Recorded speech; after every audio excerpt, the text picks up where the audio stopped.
Eh bien, la fin de semaine dernière avait lieu 2 matchs hors concours de baseball au Stade olympique. L'occasion pour certains comme moi de se rappeler pourquoi les Expos avaient déménagé. Et pour d'autres, comme Dominique Moret de Radio X, de venir visiter la grande ville. Sauf qu'après 5 manches, Dominique en avait plein son casque de Montréal et il est allé se réfugier au 10-30 à Brossard. Parce qu'on va se dire les vraies affaires. Pour la grande majorité des Québécois hors de la région de Montréal, c'est pas compliqué, là.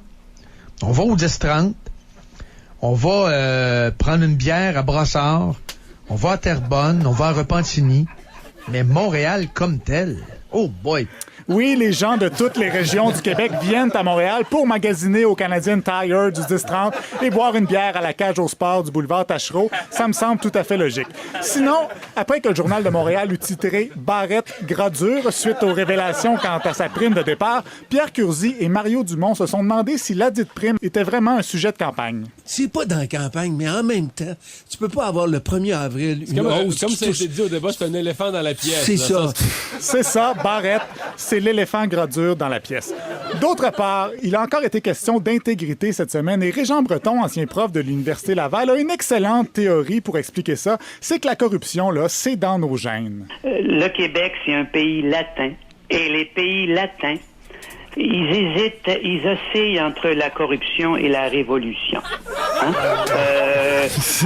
les casseroles, c'est tout à fait, c'est très très récent. Quand tu fais la révolution comme ça régulièrement, c'est une terre très favorable à la corruption parce qu'il n'y a pas de stabilité. La corruption, c'est à cause des casseroles et les casseroles, c'est parce qu'on est latin. J'ajouterais que ma sauce à spag, elle aussi est latine et je la fais dans une casserole. Tout est dans tout.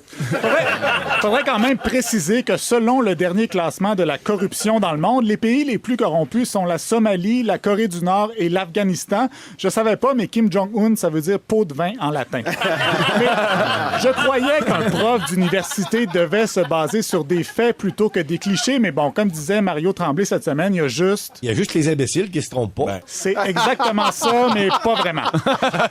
Quittons un peu la campagne, parce que la semaine dernière, André Arthur en avait long à dire sur ceux qui exploitent le système et qui profitent du bonheur des autres. Je parle bien sûr des gens de Lac-Mégantic. Et cette attitude de bougon, qui est très répandue à Lac-Mégantic. Ceux qui ont vu les voyages des bougons du Sud vers le Saguenay au temps des fêtes ont vu jusqu'à quel point ça pouvait être bougon, profiteur. N'importe qui d'un peu honnête sait, quand t'as un drame, essaye de retrouver le cours de ta vie le plus tôt possible. Oui, c'est comme André Arthur, il a été une vedette de la radio, il a été député à Ottawa, puis après, il a essayé de retrouver le cours de sa vie. Puis ça n'a pas marché.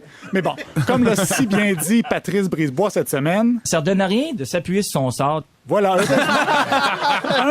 Un qui ne s'appuie pas sur son sort, c'est Stéphane Gendron de Radio X, toujours prêt à secourir la veuve et l'orphelin. Il a tenu à se porter à la défense d'André Arthur en mettant un petit peu plus.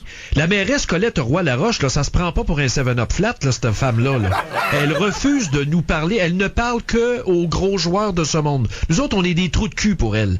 Puis dès que tu lèves le couvercle de Lac-Mégantic, c'est « Hey, t'es donc bien sans cœur! Après tout ce qu'ils ont vécu! » En même temps, accorder une entrevue à Stéphane Gendron en plein choc post-traumatique, pas sûr que c'est recommandé par les médecins. Terminons avec le climato-sceptique Rénal Duberger qui sévit parfois à l'émission de Mario Dumont et souvent à Radio X et qui revenait cette semaine avec sa théorie voulant que le réchauffement, c'est cool en maudit. C'est au Moyen Âge, au moment du réchauffement médiéval, qu'on a construit les premières universités, les grandes cathédrales. Les gens étaient prolifiques, les gens étaient heureux, il n'y avait pas de guerre, il n'y avait pas de famine, il n'y avait pas d'épidémie. Au contraire, quand il faisait froid, il y avait tout ça. Il y avait tous ces malheurs qui s'abattaient sur la terre. Eh bien, pas sûr que ceux qui ont survécu à la peste bubonique avant d'aller se faire décapiter par des infidèles lors des croisades seraient d'accord, mais en même temps, l'hiver s'est étiré pendant la campagne électorale et c'est peut-être pour ça que nous sommes tous rendus malades. Ah, merci Olivier.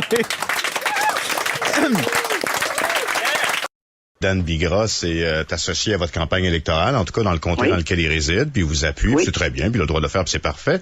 Je vois aussi dans le même cadre financier dont on parle depuis le début de l'entrevue que vous auriez l'intention de taxer les publicités encourageant l'usage du pétrole. Est-ce que vous saviez que M. Bigras était le porte-parole principal d'un camion qui s'appelle le Dodge Ram? Non, je ne le savais pas. Mais écoutez, j'en discuterai avec lui.